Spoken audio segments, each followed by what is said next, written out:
It is a special joy and honor for me to share this message with you today.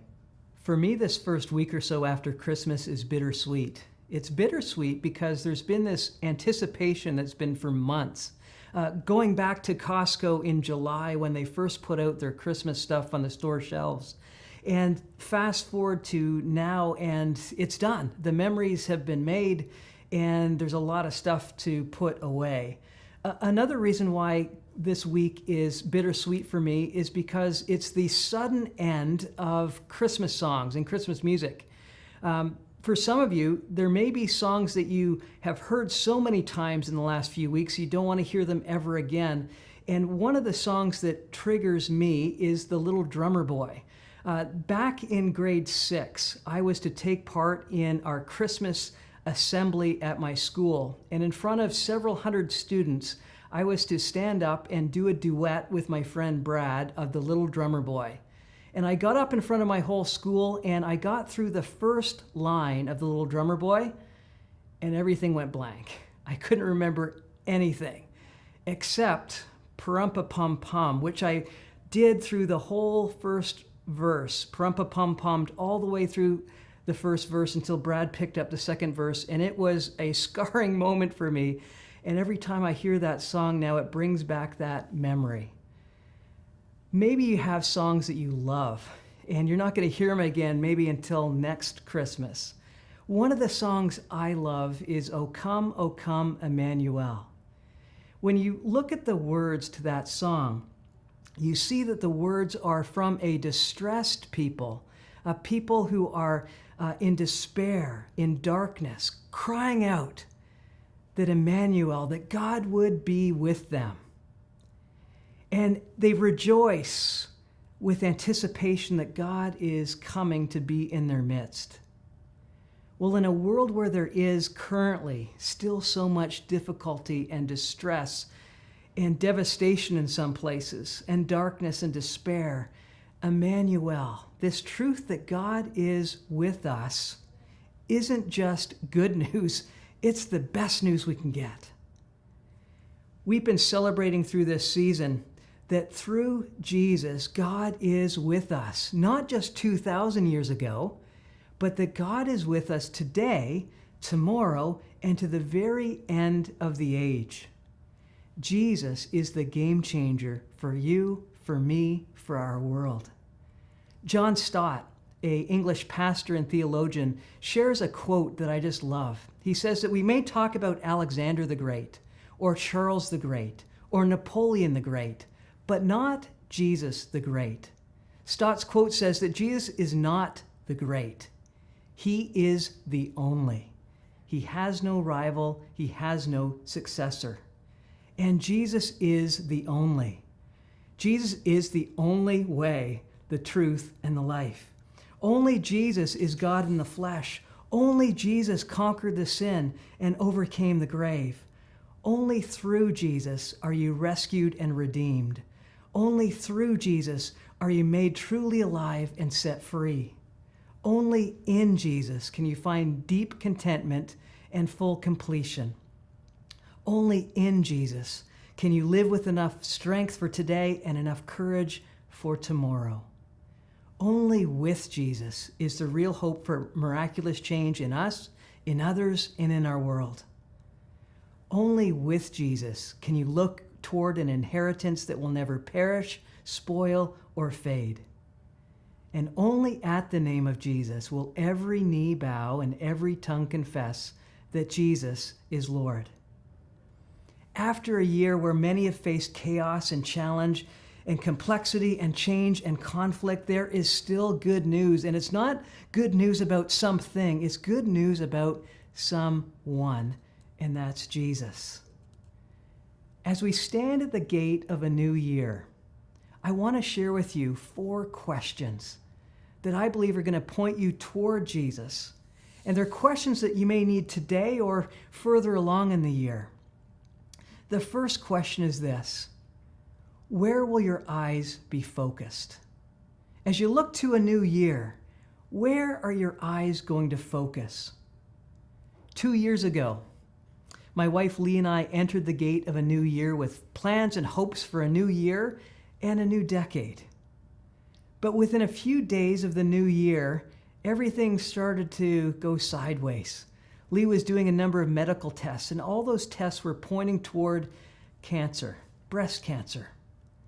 And if there's a word that starts with C besides COVID that can get your mind going in a million different directions, it's the word cancer. In Hebrews chapter 12, a metaphor of a race is used to describe life. We are to run with perseverance the race marked out for us, Hebrews 12 verse 1 says. And Lee and I found ourselves in the midst of COVID running a very challenging race which seemed completely uphill as we journeyed through surgery and chemotherapy and radiation. It was a year, 2 years, we couldn't forget, we couldn't imagine. And I'm thrilled to share with you now that we've come through almost all of that by God's grace and the encouragement of a lot of people. But the point of this verse in Hebrews chapter 12, verse 1, as we run this race marked out for us with perseverance, is where we keep our eyes focused. We're to keep our eyes focused on Jesus, the author and perfecter of our faith. Keeping your eyes focused on Jesus, whatever the circumstances, is incredibly important. My go-to over the last 2 years is another verse that's very, very similar to Hebrews chapter 12, verse 2. The verse, Psalm 16, verse 8, says this. David writes, I keep my eyes always on the Lord. With him at my right hand, I will not stumble. Do you see how close those two verses are? Hebrews 12 says to keep our eyes focused on Jesus, the author and perfecter of our faith. And then Psalm 16, verse 8 says, I will always keep my eyes on the Lord. With him at my right hand, I will not stumble. If you unpack that verse, we're reminded that God is with us. God is with David. He's at David's right hand. And David's job is to keep his eyes focused on the Lord who is at his right hand. By doing that, it says you will not stumble. Now, if you keep your eyes focused on the Lord at your right hand, you're no longer looking ahead. You're actually looking to the side to the Lord. And he is able to look ahead into the future, to look at the wind and the waves that might be coming. So, the first question for you is, where will your eyes be focused in 2022?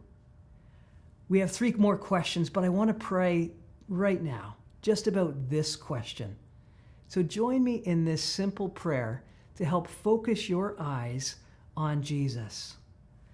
Lord, whatever challenges may come, or however my circumstances may change for better or for worse, help me to keep my eyes focused on Jesus. The second question is this: who will you walk with? Who will you walk with in 2022? From the very beginning of his ministry, Jesus gathered around himself a community. Jesus had his inner circle of 3, his core group of 12, and his bigger community of 72. Jesus lived, loved, served, and suffered in the context of community. We see this even in Jesus' most difficult moment. In the Garden of Gethsemane, when Jesus was on the verge of facing this crucible moment at the cross, he didn't go alone. He actually brought his inner circle of 3 with him. And you might wonder, why would he bring those 3 with him? Because up until this point, they had misunderstood so much. They had fallen short so far. They had not really understood what Jesus was all about. They were slow learners at the best of times. But he chose to bring them with him in his most difficult moment. And they fell asleep multiple times. And I've asked myself, why? Why did Jesus bring them? And one of the reasons why I believe Jesus brought the 3 with him is because he wanted to model for you and me one day that even when it's hard, you lean into community rather than out of community. And Jesus modeled leaning into community even when the community wasn't perfect. And by the way, there is no perfect community. The last couple of years could be termed the years of disconnection. And whether involuntarily or voluntarily, so many of us have gotten disconnected from key relationships in our lives. Maybe it's family we haven't been able to see, or friends who've been so far away we haven't been able to connect with them, or maybe it's being disconnected from our local church. The consequences of being disconnected are very real and very harsh. COVID has reaped destruction around the world, but has reminded us as well of our deep need and longing for relationship and community. And following Jesus' example, we need to live, love, serve, and suffer in the context of community, even when the community is imperfect and no community is perfect. So who do you need to lean into in 2022? Is it your local church? Is it to your family or extended family? Is it a Bible study or a mentoring group that you need to be part of? Take inventory of your friendships. Who are the friends that are sharpening you and making you better? And who are the friends who aren't? Who are you going to spend more time with in 2022? We have two more questions to go, but I want again to pause and to pray about this question, who you're going to journey with. So join me in prayer for a moment. Lord, I know I cannot walk alone. Instead, I want to follow Jesus' example and lean into community, even imperfect community. Help me to connect with community more deeply in the year ahead. Well, question number 3 is, how are you going to use your towel? In every room Jesus entered, he was the most powerful person in that room. I don't know if you've ever been in a room with a powerful person. Most of the time, the powerful people in a room expect to be served and catered to. Yet, Mark chapter 10, verse 45 says that the most powerful person to ever walk this planet didn't come to be served, but to serve and to give his life as a ransom for many. In another passage, in John 13, we find a shocking sight. We see Jesus on his knees, towel in hand, serving. It's Jesus' Last Supper. He's with the disciples, including the disciple who is going to shortly thereafter betray him. And in verse 3 of chapter 13 of the Gospel of John, it says this: Jesus knew that the Father had put all things under his power, and that he'd come from God and was returning to God. So he got up from the meal, took off his outer clothing, and wrapped a towel around his waist. After that, he poured water into a basin and began to wash the disciples' feet, drying them with the towel that was wrapped around him. A little bit later, in verse 12, it says, when he'd finished washing their feet, he put on his clothes and returned to his place. Do you understand what I've done for you? He asked them. You call me teacher and Lord, and rightly so, for that's what I am. Now that I, your Lord and teacher, have washed your feet, you also should wash each other's feet. I've set you an example that you should do as I have done for you. Very truly, I tell you, no servant is greater than his master, nor is a messenger greater than the one who sent him. Now that you know these things, you will be blessed if you do them. On his knees, a towel in one hand, a dirty foot in the other, we see the King of Kings modeling radical service. And he longs for you and I to follow suit. Service flows out of love. It's grounded in humility. And it's about loving others in practical ways where we will not receive the direct benefit. So let me ask you, how might you use your towel in the coming year? How could your towel or your service demonstrate God's love, humility, and service to your family, your extended family, your neighbors, the people you work alongside, the student next door to your locker? your local school, your local community, your church. We have one question to go, but please join me in this prayer about this third question. How will you use your towel? Let me pray. Lord, thank you for your example in radical service. Thank you for creating me for something bigger than myself. Guide me in loving others in practical ways in the year ahead. Well, the fourth question is this: how will you approach the well? In John chapter 4, Jesus had been traveling. He's tired and thirsty, and he comes to a well, and a woman comes along. And a conversation unfolds, and we see Jesus take this ordinary circumstance and bring a life-changing, extraordinary encounter. Jesus shows us the way. Jesus wasn't just civil, he was kind. And we are in a day and age where so many things are not civil. They are nasty and mean. And we have this opportunity when we come across somebody in the middle of our day to simply be nice and kind, which is a novelty in our day and age. Jesus also listened. If anyone had the right to lead a one-way conversation, it was Jesus. Yet here he is, carefully listening to the woman at the well.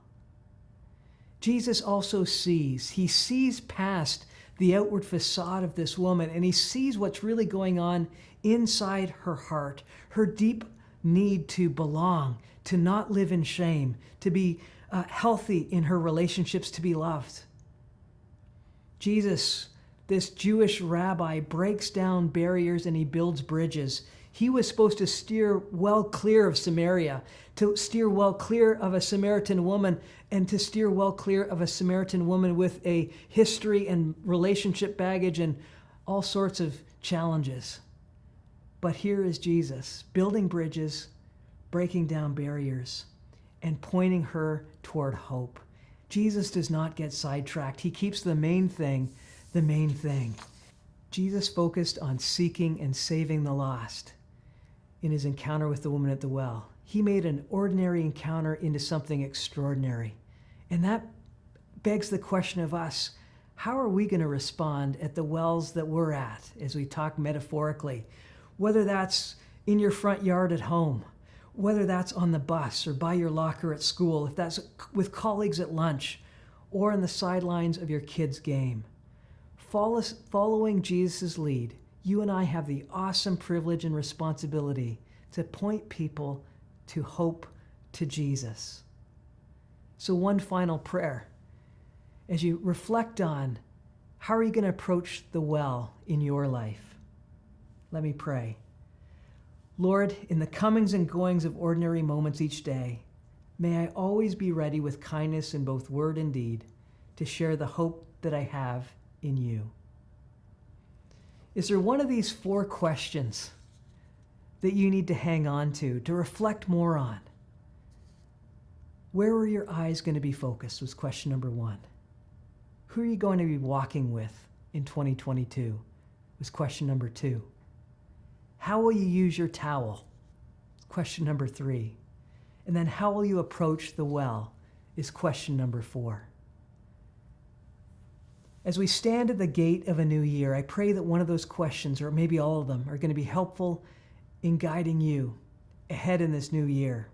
And I want to close with a story that I share always at this time of year. It's inspired by my grandparents and a piece of artwork that hung in their home for many, many years. The artwork was a poem by Minnie Haskins called God Knows.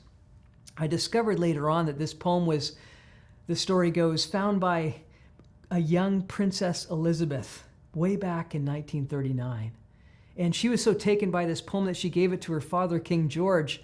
And in his Christmas address to the Commonwealth countries, he shared this message of hope in the midst of the start of a world war. And he shared from the poem a few verses. And here's what he read. I said to the man who stood at the gate of the year, give me a light that I may tread safely into the unknown. And he replied, go out into the darkness and put your hand into the hand of God. That shall be better than light and safer than a known way. As you enter into the unknown of 2022, you can put your hand into the hand of God, and that is safer than any known way. King George finished his message, and I will finish this message with his words. May the almighty hand of God guide and uphold us all.